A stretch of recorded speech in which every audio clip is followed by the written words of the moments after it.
Matters shows for free a week. But if you want to support the channel, there are a few ways of doing it. Hit the like button on each live broadcast or video. This helps the channel grow. Hit the subscribe button and select the all notifications option. Hit the thanks button to buy a super sticker. You can do this on the live chat too. You can also join our Patreon page or buy us a coffee at the link in all of our video descriptions below. We are also looking for sponsors. If you want our latest advertising rates and how you can get involved, then email John at nufcmatterspodcast1892@gmail.com. Thanks for watching.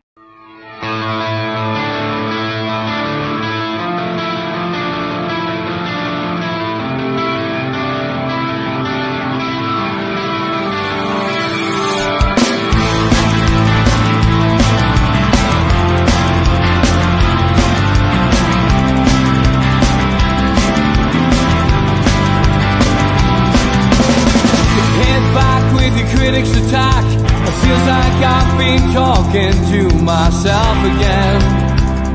But it's the only way you're ever gonna learn. You look back and it's all in the past. I'm dwelling on the thoughts I cannot say to you. If I don't say the words, then maybe it's not true. And it feels alright when they come and say to you, you're the only thing that makes us all believe. And it feels alright where the worlds collide. Manipulation stands to make us red. What time is that coming over you? You wish it upon a star. You wish it on a star. You are, you are, you are. You fight back, it's an all-out attack. It feels like I've been taken on the world's machine. Because I want it more than anyone can dream. You look back and it's all in the past. You tell me how you live by all the things you do. Well, you can be yourself, but maybe I'm not you.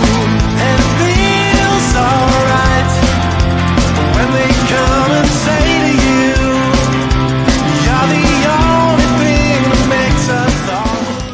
Good evening, welcome to NUFC Matters. It is the Joe Allon Show. Good evening, Joe. Good evening, Steve, mate. How are you? Very good, mate. Good to see you. And now I want to look at Newcastle United's ongoing season. A season which I've got to say I'm happy about at the moment. Still in the Carabao Cup final. A couple of weeks to go till we play that. Still on course for a Champions League finish and still in the FA Cup at the moment as well. So lots to smile about. Let's look back at the match last night, Joe. I'll give you my views straight away. I mean, look, I genuinely felt Newcastle, gave it a go last night. I don't think they went down there with their tails between their legs. I thought at times they gave it a go. They were always going to struggle. Liverpool are the best team in the Premier League at this moment in time. We gave it a great go at St James's Park. We got a point in a 3-3 draw. Last night was always going to be difficult. We didn't have Alexander Isak up front to put the ball in the back of the net, and we're asking Callum Wilson, who spent 5 months on the sidelines, to lead the line. It was never going to be pretty. It was never going to be an opportunity to go and dazzle Liverpool and dazzle the Premier League. But I thought at times we gave it a go, and I think with the final 2 weeks away, I think Eddie probably played a blinder. I think he didn't want to play all his cards. Didn't want to put it all laid out in front of Liverpool and said, this is what we'll be doing in 2 weeks' time. The Alexander Isak thing's interesting. He was there. Was it a late decision because of this groin injury, or was it just the ultimate card trick by Eddie Howe? Was he just keeping his ace in the pack, really, and deciding to play that at Wembley, keeping them all hungry for it? It wasn't doom and gloom the way some people are making out. Liverpool are a good team, but we're not a million miles away from them. On our day, we're not a million miles away. We haven't got the same level of experience on the bench, but you know what? From my perspective, I wasn't too disappointed. Nobody likes losing. Nobody likes getting beat. 2-0 wasn't a disgrace. We certainly played better than we did against Man City in that embarrassing 4-0 defeat a couple of weeks ago. But I think we kept our powder dry. And I think when we get to the cup final at Wembley, it'll be a different game. I think Liverpool will underestimate Newcastle. And I genuinely feel that Newcastle will give a better account of themselves at Wembley. And who knows? It's a one-off game. For me, I genuinely still think we can win the cup. So it'll be interesting to see how different that team is at Wembley. But Joe, your feelings on the match last night? Well, I tend to agree with you as regarding the cup final being a total different game altogether, Steve. But we set our stall out last night to win the game by basically putting 11 men behind the ball. Now, if you're doing that 11 men behind the ball and you're not having an Alexander Isak to start it from the front, closing down and doing that press that we have had so much success with. You talk about 16 games before last night and we'd only lost 3. You know, that's unbelievable when you think you would take that every day of the week. But the 3 games that we've lost and in the manner that we've lost the games, basically, in my opinion, we've lost it in the middle of the park. And last night was no exception because Liverpool are top of the league for one reason. Obviously, everybody will turn around and say Salah. But the one reason I see Liverpool being at the top of the league and being league champions is the fact that the midfield are so good. They're so brilliant as regarding what they know, what each other's jobs are. You know, you've got Gravenberch that sits there. He does all the holding stuff and the Rodri role, as people like to say, the Sandro Tonali role, as we like to say.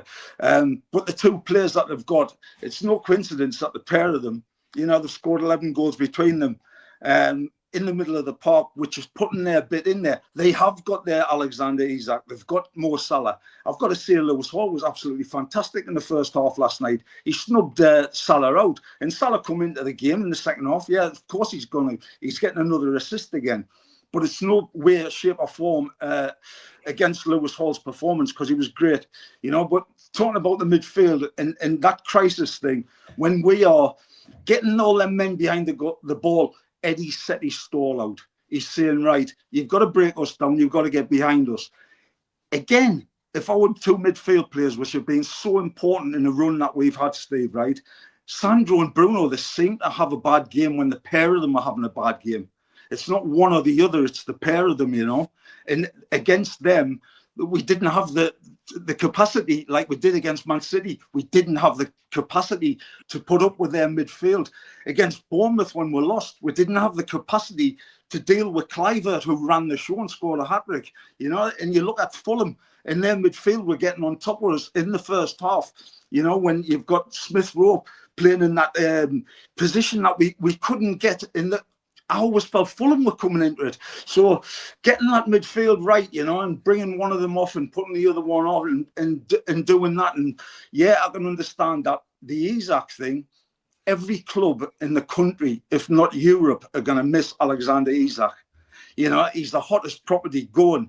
And then Mo Salah, which I just mentioned before, if Liverpool win the Champions League, Liverpool have won the league in my eyes. You know, going to pay them out. Last night, they were playing at a hack canter. They won the game, not having to get out of first gear. And the thing is, with Salah, if they win these competitions that they're in for, and they could well do it, Liverpool Football Club have got a potential Ballon d'Or winner in Salah, with his stats being out there in front of everybody. You know, yeah, I will agree that it's a different game in the Carabao Cup final. But I thought you know, the most important thing when you're playing with 11 players behind the ball is you have to have an outlet. And that outlet, unfortunately, for Callum Wilson is him. Now, getting behind the ball is okay. And if you haven't got the energy to close down for that 90 minutes, we understand the guy's been out for 6 months. Yes, we understand that. But he has to then turn and be back to goal player, back to their goal player, with taking the responsibility against their 2 defenders, which are class defenders. Of course they are. You know, in Van Dijk. You've got, you know, one of the best players that we've seen at centre-half in the country. And, you know, his other lad is the perfect foil for him, you know. And, you know, I'll let you mention the name of the two midfield players, because I can say that McAllister easy for being an Argentinian, but I'll leave you to get the Siborowski carry on, because I know how good, I know how good you are at doing that, because in UEFA Championship that England were in, you loved saying Bellingham all the time, and I knew that all the time. But what I'm saying to you is about Salah, you've got a brilliant player, but for me, the midfield battle was won at a hat canter by the Liverpool lot. Yeah, Liverpool winning by 2-0, almost securing the Premier League now, I think, with Arsenal dropping points again against Nottingham Forest. Callum Wilson, Donald says, was rusty. Lack of game time showed. I think that's all it is. I mean, for me, the two chances he had, one was offside, the other obviously wasn't. But he just hasn't got his shooting boots on, has he? But he's a different type of player, Steve, as well. You have a look at what we've got in Isak and how he holds the ball up. And when he takes that responsibility of grabbing the ball, and he can take a touch and he can put it into areas where he's giving players the chance to catch up with him, if you like, And that's what we didn't have, because every time it was going up there, it was like a rubber ball. It was coming back straight away, and we were on the back foot again, Yeah, I would agree. The goalkeeping scenario as well. I mean, we'll keep talking about Nick Pope. He's come back in. I mean, that first goal, I think a lot of people pointing to that, saying he struggles. Do you think it's a psychological thing, Joe? Do you think when you have a shoulder injury as a goalkeeper, it's going to be on your mind? I mean, is Dubravka a better goalkeeper than Pope, in your opinion? Well, I've got to say straight away, my mate Pat, who I spent an afternoon with having a chat this afternoon, he's Irish and he's a man from the cloth, and he said to us there was a headline this morning, Pope position under threat. And I thought, him being a man of the cloth, it was obviously the pontiff, the head of the Catholic Church, who's been really poorly, and we want him to get well. But the Pope under threat position was actually Nick Pope. And do I think he's kept goal well in the last two games? No, I don't. And do I think Dubravka deserves to keep his place in that run that we had? Yes, I do. And it's up to Eddie Howe. But I can't have a player that's ring rusty. Like, I can't have that as an excuse, Steve? Yeah. And this is the other thing. If Tonali, who didn't play from the start on Saturday against Forest, is fit enough for the bench, when I played, if you're fit enough for the bench, you're fit enough to play, So was he, carrying injury? Because he did okay when he come on. Lewis Miley deserved to stay in the team for me. He played really well against Forest, but we lost the game against Forest in the middle of the park. Yeah, I mean, that Forest game was not what we expected, and Newcastle showing the Jekyll and Hyde of their characters, Joe, in that particular game. 4-1 up at one point, 1-0 down, 4-1 up, and then 4-3. But is it difficult as a footballer when you get that kind of lead in a match? 3-1 up, 4-1 up. Can you switch off? Is it just a mental condition where you switch off? Steve, guarantee, right? Every game of football I've ever seen, if you're 3-1 up or 4-1 up, that's a nice position to be in. It's the fact that when we made the changes, it was everybody knew in the ground after you look at Isak's performance, right? In the first half, he had over 21 touches in their half of the pitch. Right? In the second half, in the first 15 minutes, and this is Sky stats, not my stats, he didn't get a kick in their half. And what he does for us is he brings the rest of the team into the game because of his hold-up play and how good and skillful he is on the ball. I didn't think we give him the credit and the praise he deserves for being an all-round brilliant footballer as well, And when we lost it in the second half, we knew that it was coming. Everybody in the ground knew that it was coming because Forest were getting on top, but they were getting on top in midfield. And I thought, Bruno hasn't been, by his standards, Bruno hasn't set the world alight in the last couple of games. He got overrun against Man City. He got overrun again last night. And the thing is, when, on Saturday, Lewis Miley, I've got to see, give credit to the kid. Bearing in mind his age as well, he's head and shoulders at the minute, and he's desperate to get in the team. And I can remember, of course, I'm going to mention Gaza, but Gaza was earning the right to play all the time by getting the chance to play in the team. And for me, it's always been in football. It's horses for courses. You know, I've mentioned that Liverpool won at the Hack Canter. That's a horse racing term. But horses for courses. It's the players that's playing well in training, that's doing well in games, that should be getting the shirts. And you didn't care if you're leaving somebody out if they've got a big name. It's not about that. It's about getting the right team to win the game. The game of football, that your next game is your most important game that you're playing. You know, and it's the players that's in form. And it's not a case of saying if Nick Pope's rusty or not. When he come for that cross last night, he's flapped it. We were lucky not to get that goal conceded against. Yeah, it was his mistake. I've got to say it was his mistake. And yes, Nick Pope is arguably one of the best shot stoppers in the country. We know that. But he's just shot stopping being good. He's the first goal against Forest. You know, it was similar to the goal in the FA Cup that Dubravka faced when we played in the FA Cup at home. And then the second division team, you know, struck the ball early doors and it skidded off the turf. It was a goal like that against Forest. But have a look from how far the distance that shot was against Forest. Have a look as well. It's come through two players' legs and it's pretty much ended up in the centre of the goal. You know, so being unsighted and probably keeping goal, and also his footwork, very lucky to get closed down by one of their good players they has as well, you know, who is a really good player for them. It makes the other side of Mo Salah tick because he does so much unselfish running and he made their first goal for Liverpool, you know. I've got a nice message there from Steve. Joe, a big thank you. Steve passed on your message for the 3-year anniversary of the war. Touched us both deeply. That's from our good friends, Steve and Luna, who we were out with when they were in the country. Hope you're doing well, Steve. Thanks for your support on the show, as always, and hopefully we will see you soon. Tom, just wanting to carry on the goalkeeper situation. He says, question for Joe. When the final comes, who would you like in goal, Dubravka or Pope in the final, Joe? I've got to say Dubravka. Just for the fact that his form, like, I don't think the Man City game was the be-all and end-all of Martin Dubravka's demise, you know. I think everybody on the day, bar it, you know, again, I'll give Lewis Hall praise, and I'll give Dan Burn praise because Dan Burn does a Dan Burn performance. But when we're giving the ball away from defensive areas in that midfield, we're getting punished by giving the ball away. And that punishment is conceding goals. And basically, a goalkeeper can't do a lot when you're getting smashed. Like, you know, the boy's getting a hat-trick inside 11 minutes against Man City. In the second half against Nottingham Forest, they're coming onto us because the midfield weren't doing the jobs.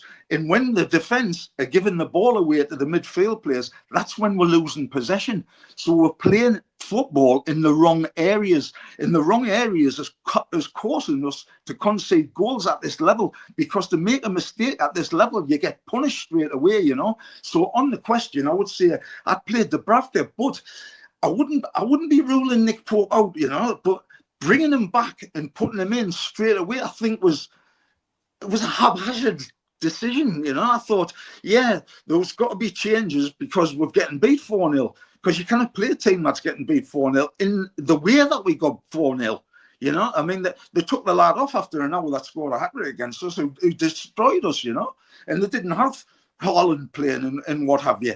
But at the same time, I think Dubravka's earned himself a place in the team just because he's kept goal. And I think, you know, keeping goal isn't all about making spectacular saves and what have you. I think Dubravka's kept goal sensibly, as a goalkeeper has done. You know, and he's had brilliant clean sheets, but he's also kept goal in a way where he's played well with the ball, he's kicked the ball well, and he's made saves when he's had to make them, especially coming for crosses, which he's much better as Pope as, you know, coming for crosses. Mm-hmm. Yeah, coming for crosses in the Pope. Another reference there. Another religious reference. That's 3. Flying out. Okay. Darren asked us a question. Can you answer this question? He says, has Eddie Howe got favourite players, and do you think it'll cost us? Joe. Well, I think, you know, your managers have favourite players. I think you've always got a manager's always going to get the backbone of his side when a team's fit. If you've got a 100% Newcastle United side, I think most fans will agree on the backbone of our side, you know, which is the good goalkeeper, you know, the 2 centre-halves, you know, because we're blessed at centre-half at the minute, especially with the boys coming back from injury, you know, like that didn't play last night. But, you know, in the middle of the park, I think when they're right, Tonali and Bruno are up there with the best in the league. When they're right, we've proved that by the way that we played against Liverpool at home, that we played against Manchester City at home. You know, I mean, I know Tonali didn't play in that game, but, you know, when Bruno's right, he makes the players round him tick as well. But when he's off, it seems to be that everybody's off. And then you've got your other backbone is obviously your centre forward, which you cannot knock at Alexander Isak. Everybody said, oh, he had a slow start and whatever. He had an injury that kept him out of a lot of games at the start of the season. You know, it was a niggling injury, and he didn't play a lot of pre-season games where, you know, when he was hot scoring goals really early doors, but then he missed crucial pre-season games and crucial training, which is right before the start of the season, which when you're a player and you've worked all your summer and your pre-season, everything comes round to getting fit for that 90 minutes of the first game of the season, you know. And it took him a little while to get his shooting boots on. And yes, I do agree what you're saying about Callum.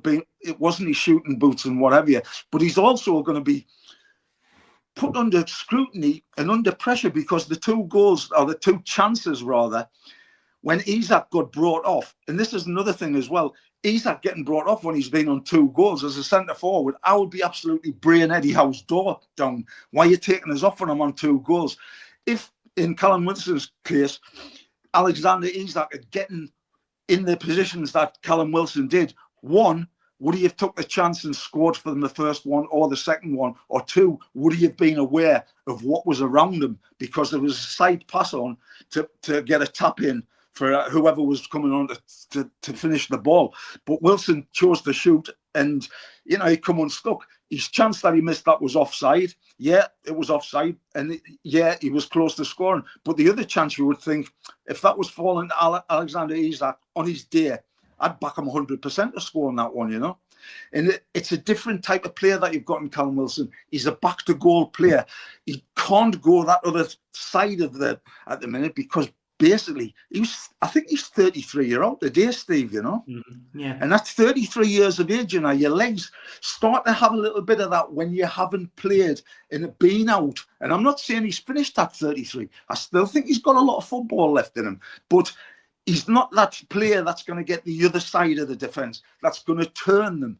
And is he strong enough to play against their 2 centre-halves, who are arguably the best 2 centre-halves in the country, you know?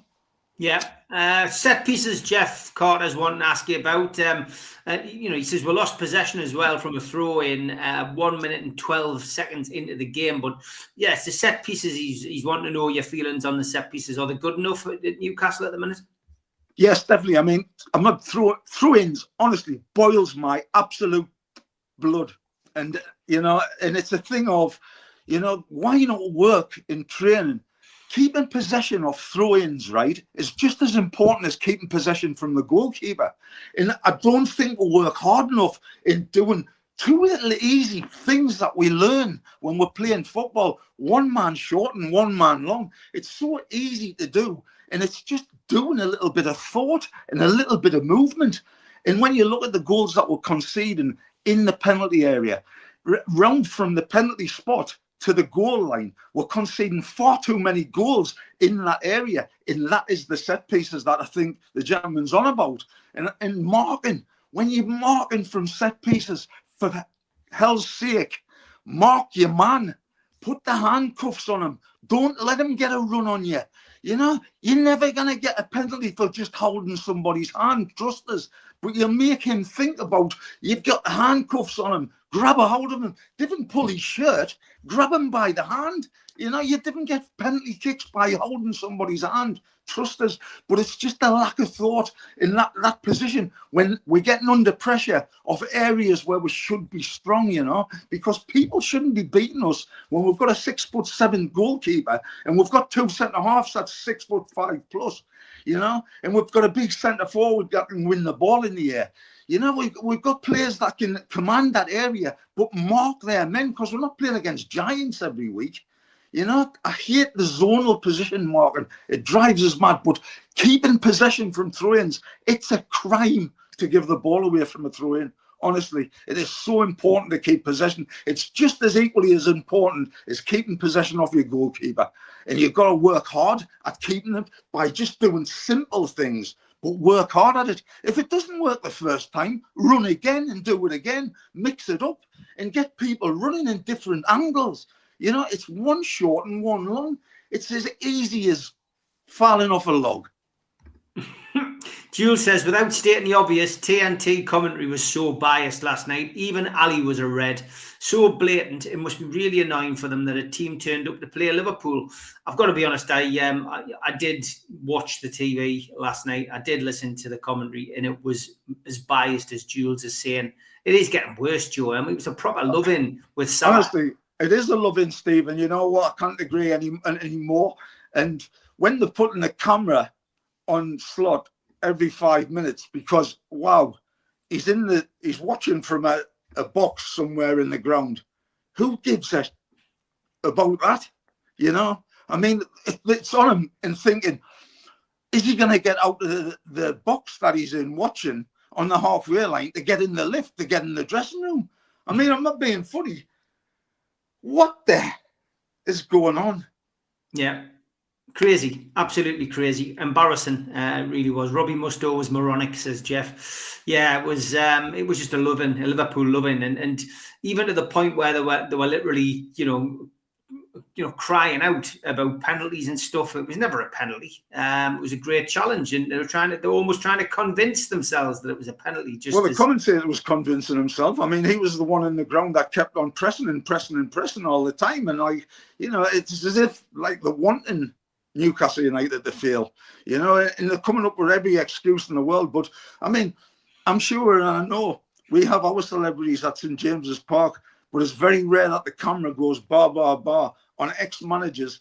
I mean, I'm looking on that TNT last night as well, and I'm looking in Steve McMahon and Rafa, you know, and Rafa's ex-Liverpool boss as well as a Newcastle boss. So if he was our Newcastle pundit that was on there and getting asked, it was just talking about Liverpool and all the great things that they've done in the past, and Kenny Dalglish being in the crowd, that was the greatest player that's ever played for Liverpool, which is fair enough. Kenny Dalglish possibly was, but I don't want to see him and his missus sitting in the stand, you know, when Newcastle United are playing, and most of the coverage is about who's at the game, who's attending the game, and, you know, what songs they're singing, you know. It just baffles us. They love focusing on Kenny Dalglish at Liverpool, Alex Ferguson at Man United. It's just crazy. Anton Deck at Newcastle. Anyway, halfway through the show, time for the ads. A big thanks to all our sponsors, Skips and Bins. Say hello to low-cost waste disposal with pay-as-you-go and contract waste management. Find them at their website, skipsandbins.com. Contact them, www.skipsandbins.com/contact. A big thanks to Mr. Vicky's Sauces, handmade in Cumbria. You can find them at their website, mrvickies.co.uk, email info@mrvickies.co.uk, or telephone 01768 210 102. A big thanks to our fanzine sponsor, United Group Travel. 2 crew, driver and courier, local family company, 3-star plus quality hotels and no interchanges. All excursions included. Find them at their website, www.unitedgrouptravel.com. Email them at beverly.ugtl@gmail.com. Telephone 01670 632 460 or mobile 0791 666 4174. Just £30 per person deposit. There are no strangers on our tours, just friends you haven't met yet. A big thanks to Media Arts for all the help with the technical side of things. You can find them at their website, media-arts.co.uk. If you want to listen to us as a podcast, you can go to Sports Social Podcast Network. You can also find us on iTunes, Spotify, and your other podcast providers. If you want to help support the channel, hit the thumb up, which is the like button. Click share to share to your other social medias. Click join to join the channel, and click the subscribe button. We've also got links in our description for buy us a coffee and to be a Patreon member. Some events coming up: an afternoon with Sir Les Ferdinand, 6th of April, 12 till 4. Tickets available from ticketmaster.co.uk. No Covers takes place at the Clooney, Lilac Lane, Ryder and the Chris Norris Band. Tickets from theclooney.com or by telephone 0191 230 4474. An Evening with Steve Howie and Steve Watson, hosted by Joe Allon, takes place at the Tyneside Irish Centre on the 27th of June. Tickets for that are from newcastlelegends.com. An Evening with Peter Beardsley and Chris Waddle takes place at the Tyne Theatre and Opera House on the 23rd of January 2026. Box office 0844 246 1000 or website tynetheatreandoperahouse.tv. An Evening with Bad Manners takes place on Friday the 30th of January 2026 and tickets available from ticketmaster.co.uk. And we have copies of The Entertainers 1992 to 1997, Kevin Keegan's Legacy, available from newcastlelegends.com. And those copies are signed by Lee Clark, so make sure you get your copy if you haven't got one already. Breaking news by LNER, the train provider. They have now agreed to put on another couple of trains for fans who want to go down to the Carabao Cup final on the 16th of March. 1,200 seats available in each direction. Get yourself onto their website if you are still looking for a train for the trip to the Carabao Cup final. George Bainbridge posted a question earlier on. He says, why not play 4-4-2 with Bruno, Tonali, Joe Linton and Miley, with Isak and Gordon floating up front? What's your thoughts on that, Joe? 4-4-2, is it dead? Well, I mean, it seems to be dead. I mean, back in the day, we didn't know anything else apart from 4-4-2. You know, I mean, that was the bog standard formation for every football club, I think, that played in English football. But it's a good idea. I know for a fact that Gordon can run. So if Isak wasn't fit and Wilson had to play up front, it would be one of them where Gordon could probably get the other side. And do we use the best part of when we play these positions? Because, to be honest, when Jacob Murphy and Willock are playing, the best things that they're doing for us at the minute is being the defensive player that they've done, Steve, you know. And they've done brilliant at that, but they're not getting as much chance to go forward apart from the Birmingham game in the cup tie. But you have a look at Jacob Murphy as well, and he's still scoring goals. I mean, he scored some at... Pop Robson used to say it to me when he was my coach at Hartlepool. He used to say, score with anything legal, Joe. And I didn't used to understand what he meant. And I think Jacob Murphy scored with something around the nether region when he bundled it over the line. But it's legal. You know, it's like you score with anything that's not your hands. And a goal's a goal at the end of the day. And his stats, Murphy, for goals that he scored and being involved in games, why not? I mean, you're getting as well. Lewis Miley was seeing him when he does play. Remember this? He started 2 games and he scored 2 goals. You know? Yes. So I think Miley is something that he can't do any more than what he's saying to Eddie Howe by knocking on his door and by the performances that he's putting in, because I think he's playing way above his age, way above his maturity. He's like the responsibility the young'un's taking, and I want to see more of him. And if it means playing with Sandro and playing with Bruno, even better for me as well. But I do think we have missed, and it's been said, I think, by a lot of people, Steve, the big Joe. And what he does for the team, you know, Big Joe has been a crucial miss with his injury, by the way, being out. And if you're thinking about, you mentioned before about the performance against Liverpool, we were at that game, the home game, and we won the game twice that night. When we've got our full strength side out in the Carabao Cup, hopefully, with the Bradford playing, hopefully, in my opinion, we're going to give Liverpool a run for the money, because last night's game is totally forgetting about. That's what you've got to think. You've got to dust yourself down and get on to the next game. And that next game is against Brighton in the FA Cup. So you forget about what's happened. And you can say, yes, we tried hard. But honestly, between you and me, you've got to know that we were absolutely under the cosh from the first minute. And I thought straight away, if we get out of this with a draw, it'll be a miracle. Because I could see just Liverpool playing at a hack counter, passing the ball around, fizzing it off that lovely pitch at Anfield. And I was thinking, how are we going to get it? If you're looking on the whole, right, okay, we would have had 2 chances to possibly score. I'll agree with that. But they're 2 chances that are not, home and host chances. Whereas Liverpool, it was always a matter of time. And they didn't have to get out the first gear, Steve, because like I said, the one on pulling a bus, they would say in horse racing terms again, that's 3 horse racing terms I've used. But the run pulling a bus, and they could have scored more goals, and possibly, that Nick Pope goal off his fumbled cross would have counted. And if that had happened against us, I would have been mourning from the high heavens.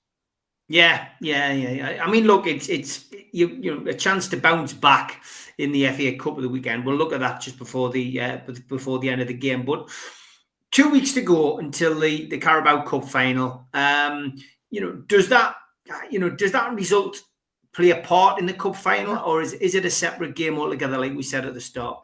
Steve, you're not playing at Anfield, right? We're playing on neutral ground. It's Wembley Stadium. If you can't get up to play in front of fanatical Newcastle supporters that are desperate to win a trophy, if you can't get up to play at Wembley Stadium to lift the cup and get up them stairs for once and get the silverware, I don't believe you should be a professional footballer. Because if you can't get up for that game, you can't get up for now, mate. Yeah, but that's it, isn't it? It is a one-off game, and as you say, it's not at Anfield, and it's not at St James's Park. It's at Wembley, a neutral ground, and that does play a difference. What will Eddie Howe have learned from last night's game? Not to throw eggs at Conor Ben. What would he have learned? Well, definitely, I would have said that Eddie, obviously, when he played against Arsenal and he got praised for the wonderful tactics that he used against Arsenal when we beat them very convincingly in the Carabao Cup. But that was a different type of getting players behind the ball because we were closing down from the front on that high press that we had. And we had everybody going, like I've said, numerous occasions. We're all on the same boat and we're all going together as one. Whereas last night it was a case of, right, get back, get behind the ball. We're there now. Let them play in front of us. They're not going to hurt us. If they're going to hurt us, they've got to get past us. And basically, that's what Liverpool did. They broke us down eventually early in the first half, and it could have been more. But that was the way that we set our stall out. Now, when we did have possession, I think Eddie's learned that as soon as we had the possession, it was coming back straight at us. So for every time we did win possession, and at times we did create a little bit, and the counter-attack would work when Gordon was running at people. The other thing I was disappointed about Anthony Gordon was, when you look at the wingers that Manchester City have got, Doku, I think when he played against Man City, when Man City played against Liverpool, rather, against Trent Alexander-Arnold, I watched Doku and I looked at Doku getting against Alexander-Arnold. Now, everybody, I think, will agree that Alexander-Arnold going forward is a wonderful player to have at right back or a right wing back. But defensively, he's not great, mate. He's not great. And when you get at him, like Doku did for Man City, I wanted to see Anthony Gordon get at him more and push that ball with his pace. He plays with him against England. I'm sure when he's playing against England, playing for England, in training sessions, he's coming up against Trent Alexander-Arnold and he's pushing the ball past him and getting the other side of him because he's got the ability to do that. So I didn't think we made the most tactically of that. So Eddie probably can look at that the way he does. He goes over games time after time after time. I know he does his homework like that. But getting at that, again, is going to be another thing in the Carabao Cup. To get on that pitch at Wembley, get against Trent Alexander-Arnold, get him on the back foot and get against him. Whereas if we can hold possession with Isak and holding the ball up and bringing players into play that he does wonderfully well. Because, like I say, people don't give him the quality that the lad's got, the touch. He's got a trick as well. He can turn and he's strong. And I mean, he's played against 2 centre-halves on his own, Steve. Remember that. He's playing against 2 centre-halves every time on his own. Half this season that he's played up front on his own, and he's never had players up with him, you know, and that's a hard position to play on your own. And he's done it arguably as well as anybody in the country. Question for Joe from Jeff. He says, who was the worst owner you've met? He says, I once worked with Michael Knighton. Well, he tried to sign us once, so I'll say straight away. He tried to sign us when he was owner of Carlisle United.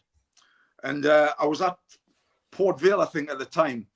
And I went to visit my mum and dad. And I drove over from the northeast to Cumbria.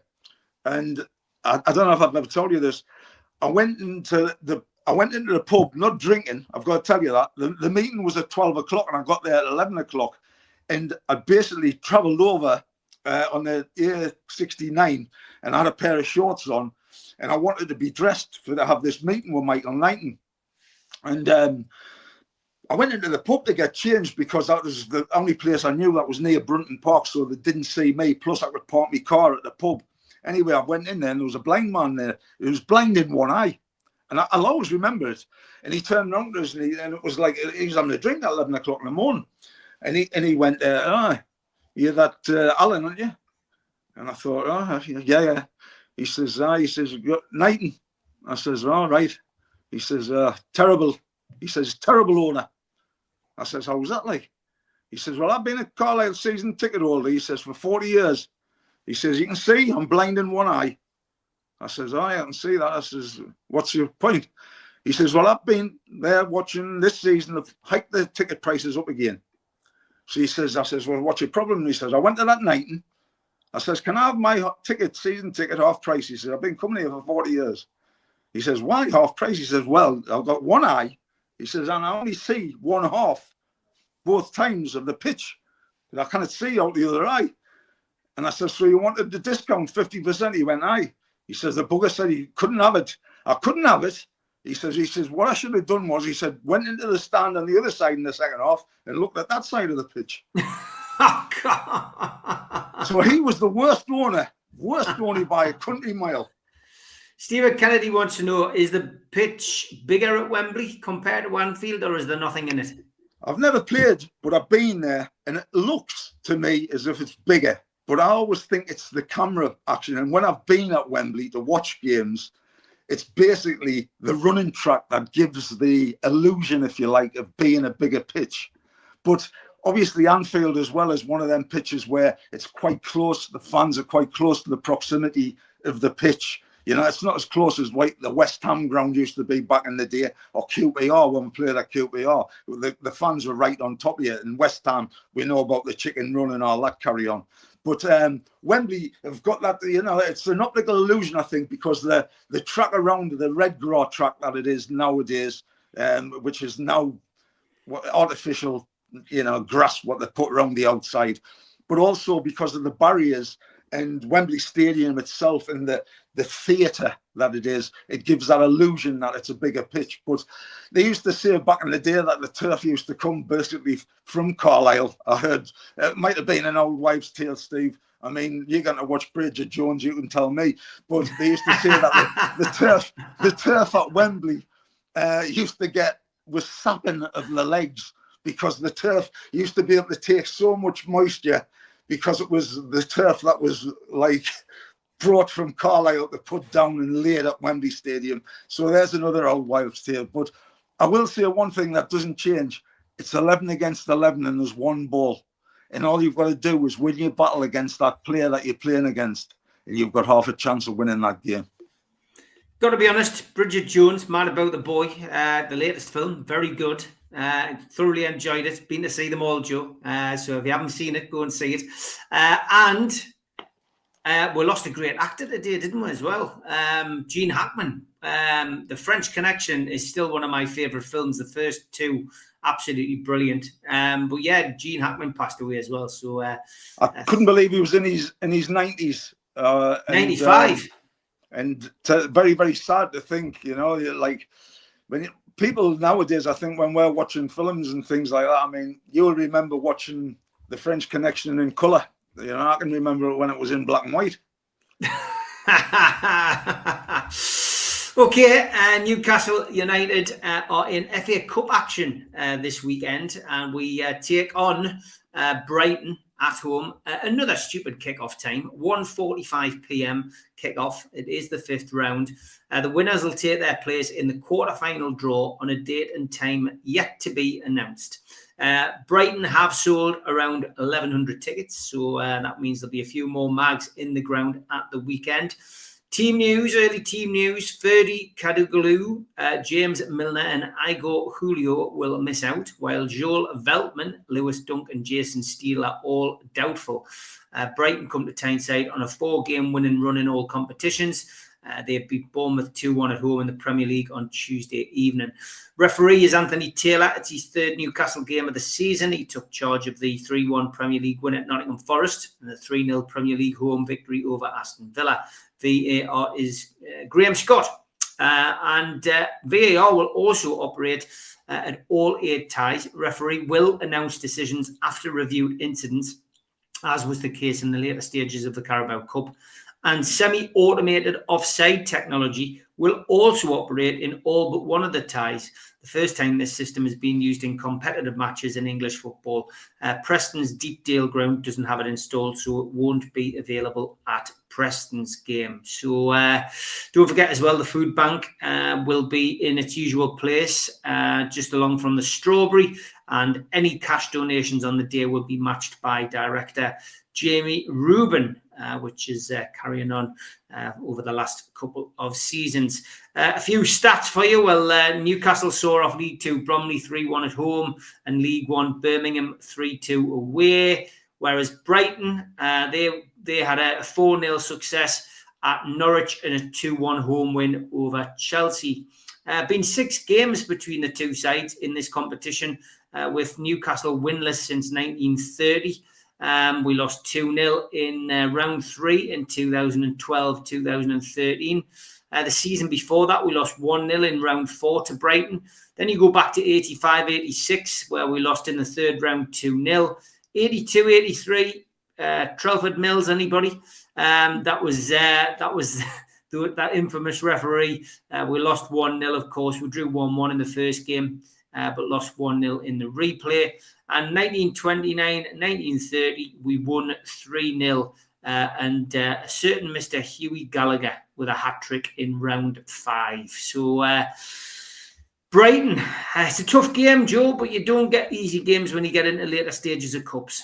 For sure. I mean, it's the 5th round, Steve, and the 3 Bs. So Birmingham, Bromley and Brighton, because obviously in the Carabao Cup, we've got 2 of my ex-teams that I played for that we beat in Chelsea and Brentford. I just wish I'd played for Liverpool for 5 minutes, and then that would mean that we could get through and win that final. But Brighton, they're a bit like, they're up and down like a bride's night, aren't they? You know, they get dicked 7-0 at Forest at the City Ground. They have a bad run before that as well. And like you say, they went on 4-match run and they beat Chelsea twice in that run. And, you know, they're a funny team because you don't know what Brighton's going to turn up. But we're a funny team because we don't know what Newcastle side Eddie's going to play.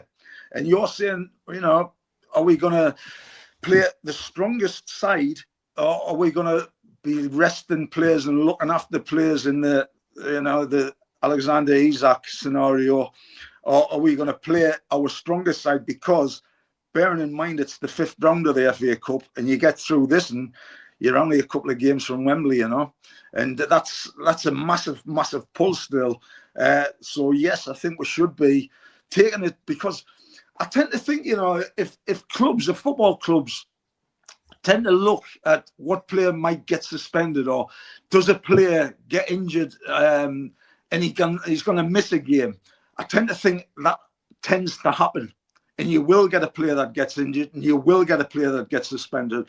Because if you go into games half-hearted and you're not going in 100%, things will happen, you know. So you've got to, I know it's in the back of everybody's mind, but you've got to play every single game at 100%, given that whatever happens, you know, there's stories that players have missed cup finals and whatever. But we've got to remember as well that we're 6th in the league still. So the league is very, very important. We're in there on merit. And there's so many teams and a 3.4 point difference from second top all the way down, you know. And that fifth place is like it's paradise. It's looming. It's the gold pot at the end of the rainbow to get into the Champions League. So that's very important. But also the FA Cup, equally important to get through this tie. And you're talking big guns again. You know, we've got chances to get silverware. And the more chances we've got to win silverware is seeing that the club's playing well at every level. So we've got to have a squad that's going to be playing if people are, you've got to use common sense, Steve. If players are carrying injuries, you're not putting a player that's half fit on the bench. He's either injured or he's fit to play. You cannot be fit to be a substitute.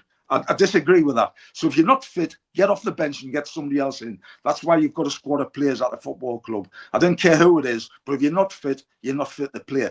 Now, your goalkeeping decision, that comes down to the manager. It's the manager's choice. I mean, I've made my mind up. It's as simple as that. I give it to the man that's in form. And you can say, you're right, he let in 4 goals against Man City, whatever. But at the same time, you know, the Bournemouth game, you know, we lost. But at the same time, think what he'd done before that. Think of the stability, because we were rocking when Dubravka come back into there, and he steadied the ship that was rocking. And we went on that unbelievable run. And I think any manager worth his salt would take, if we had 16 games before the Liverpool game and we were to not win 3 of them, you would take that every day of the week. Yeah, I mean, obviously we've got the likes of Botman, you know, edging towards fitness, Joe Linton edging towards fitness, and you know, obviously Isak as well, somebody who, you know, is you know, missed out on last night's game but isn't far away. You know, did we play them against Brighton, or you know, we've got West Ham and then we've got the cup final? What's your feelings, Joe? Do you play those players? Would you be up for playing them? If he's asked fit to play, then play him. Because if you're fit, you want your best players to play for Newcastle United. But if somebody's saying to me, right, it'll be better to rest them for this game and then play them against West Ham. Hey, if you're going to think that you're going to get injured, you get injured. You know, you can get injured against West Ham. But at the end of the day, when you're playing, if you've got players that somebody said before, could you play 4-4-2? Play Gordon up front. He's played up front on his own. Play him with Wilson. Play him as a 4-4-2. And pack your midfield if we've got Big Joe to come in, Bruno and Sandro and Lewis to play. By all means, do that. But you've also got Murphy and you've got Willock as well. That's vying for play. You know, Willock scored 2 goals in the last round of the FA Cup. Everybody will forget about that because Saturday comes and we're getting dicked off Liverpool at Anfield, you know, and we've played terrible in the second half against Nottingham Forest. And Forest could have come quite easily if they'd had more minutes on the clock with a team where, and I wanted to put this point to you before, I wanted to see you when I met you for a sandwich. When Eddie made his changes, most of the time that his changes have worked. I wasn't in agreement when Eddie brought Tonali on. I would have took Bruno off. I didn't think Bruno, by his standards, the last 2 games against Manchester City and Nottingham Forest, by his standards, he hasn't played well. So take him out of the action, make him hungry again, give him that little hunger. And it's not about the captaincy and things like that, and players have got to play. It's all right, you're adults. You know, you put the best 11 out at the best time for Newcastle United to win a football match. That's all that matters at the end of the day. You put your 11 best players out, and if that means bringing somebody off at half time, bring them off at half time. If it means bringing changes after an hour. But I don't think you have to make wholesale changes all the time.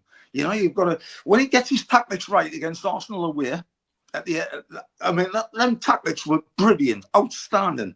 And when he played the home game, the home tie, the tactics were outstanding. Last night against Liverpool, the tactics weren't right. On Saturday against Forest in the second half, it wasn't right. But you can't say his tactics weren't right in the first half because we're winning by 3 goals. Yeah. You know?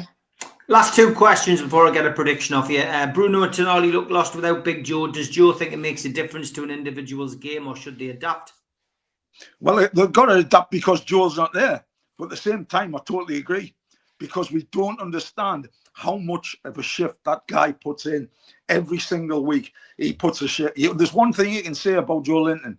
You can never say that he shirks a challenge. You can never say that he doesn't give anything less than 100%. You know that he is going to bust a gut. Sometimes he's been our last player defensively wise, Steve, and then he's our first player attacking wise, because he's bursting a gut to get out there and that's a great attitude to have, and I give him stick when he first come, because as a centre forward, scoring 4 goals in 40 games isn't any good for anybody, being 44 million and or whatever, but being in that position that he's got and call his own now, he's been absolutely superb. Big thanks to everybody watching on Twitter tonight. 300 of you. Jump over onto YouTube, hit the subscribe button, search for NUFC Matters. We do 7 shows a week. Last question, Les. Are touchline bans for managers pointless? It's not like they aren't in contact with everyone. Well, I mean, it's just another thing where it's drawn attention to them, because what they're doing is the cameras and the everybody that's doing coverage of football matches has got the camera on the manager that's in the stand. It's an absolute load of rubbish for me. But, the touchline ban, hit them in the pocket. That's where it hurts them. On the touchline, they're not really affecting the team, are they? Because let's face it, I'm not being funny, we're 50,000 Newcastle supporters. As a manager, whoever there, you can wave your arms about, right, and do all this and all that. You're not getting through to the players. Trust us. When you're in the middle of the park, whether there's 20,000 there or 50,000, you cannot hear what the manager's saying. Half the time you didn't want to hear as well. You just turn in a deafen. That's what I used to do. Prediction for Sunday, Joe? Well, I'll never say we're going to get beat, because I think we'll win. And I think we'll win 2-1. Brighton have got to be there to be beat. And they're there by merit. So they're in the 5th round because they're there on merit. But I think we owe them one, Steve. The game that we played earlier this season, that we were there, I didn't think we deserved to win the game. And in the same time, Welbeck, he scored again, and he's been our nemesis. I hope he doesn't play. But at the same time, we've got enough in our artillery to put a side out against Brighton. Listen, it's not doom and gloom. I know you said at the start, everybody's thinking that it's doom and gloom. Look at the bigger picture. We'll finish on this positivity, my old pal. Think, we're already in the Carabao Cup final. We've got a chance to progress in the FA Cup, the greatest competition in the world. We've also got a chance to get a place in Europe by finishing in the top 5 in the Premier League. If somebody had said to me at this stage of the season, Joe, would you settle for that? 100%. Yeah. See you next week, Joe. Take care. Thank you very much. God bless.